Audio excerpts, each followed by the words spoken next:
can you talk on between Ergo and its sidechains and how sidechain to sidechain communication may work? So, Joe, you want to take this one, or maybe Alex? No, sure. I'll start. Well, let's kind of pick apart the question. Okay, so start. I guess, what is a sidechain? Right. It's basically a independent blockchain with its own consensus mechanism. Some people, will kind of look at that as like a parent chain and then a child chain to a larger chain that's more application specific or has some particular use case. The general thinking is that when you get congestion on a main chain, if you can have something that's happening kind of in parallel, you can assist with offloading some of the block pressure, and that will help with throughput and scaling. So it's important to understand, number one, that a sidechain is its own independent network, right? Sometimes there will be shared consensus, but in terms of actors, but usually it is its own network that kind of has its own block parameters and maybe differences in consensus, and usually will have some difference in terms of how it processes transactions, right? Then you'll usually have a bridge, right? You need a way to send assets from one side to the other back and forth. You may have some, let's say shared tool set or capabilities, but that's not necessarily always the case. So in terms of Ergo at the moment, I guess, on one hand, we could say that, as Rosen comes out, every ecosystem we attach to and have the ability to kind of transact and communicate with does become a type of sidechain. It's not necessarily application specific, but it's one of these things in crypto where everyone tries to kind of market and create their new sexy term, right? And then the kind of like the core underlying architecture gets a little convoluted, in my opinion, where, you get parachains and side chains and this chain and that chain. And sometimes they break down to things that are very, very similar, just good marketing. Yep. All right, let's go to okay. Alex, why don't you weigh in? So sidechain term is going from foundational paper, positional paper of Blockstream guys mostly. Back then, from 2014 or 15, something like that. And so they thought about some magic mechanism. The problem back then was that, Bitcoin already was too conservative.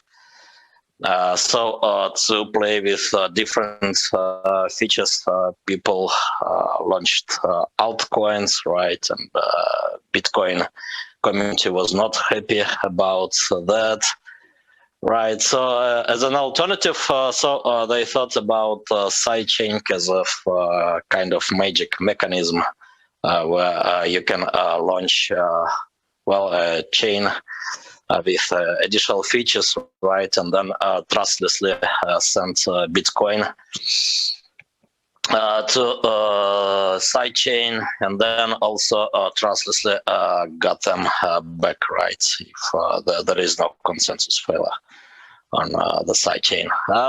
Still we are not there, right? So there were different sidechain mechanisms proposed. But trustless options are totally inefficient, right? So there were some attempts to do relays and build sidechain on top of relays done as smart contracts. It's just inefficient.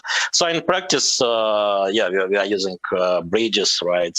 Multi-sig schemes, and sidechains sometimes also run by a federation of trusted parties like Liquid sidechain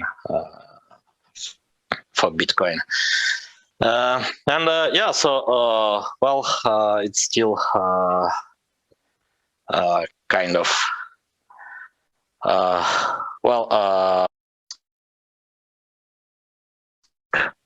risks. Playing with features not supported, not adopting, cannot adopt, right, all the fancy features for different reasons.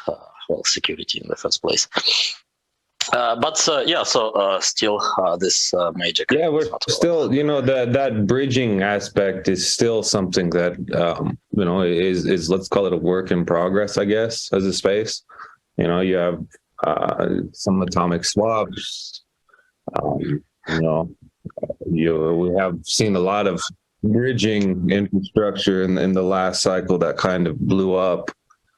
So in terms of like the usability and trustlessness of sidechaining, I would say that's still an open question even. I know it's really good marketing to talk about, but in terms of like long-term, let's say sustainability, we haven't fully seen that bridging mechanism work long enough without being exploited. I mean, there are some that are saying, okay, well, maybe the only solution is to put it on top of trusted, hardware, which I think is a terrible idea, but that's a whole nother conversation. So, in the space, I get that it's really popular marketing, but in terms of risk and engineering, I think there's a lot to be done still. I do think Rosen is a nice step forward, but is it the end all be all? We'll see. Let's see how well it works once it's live. I think it will do pretty well, just because it's looking at the actual assumptions. But that's kind of an open question in my mind. Time will ultimately show, the designs.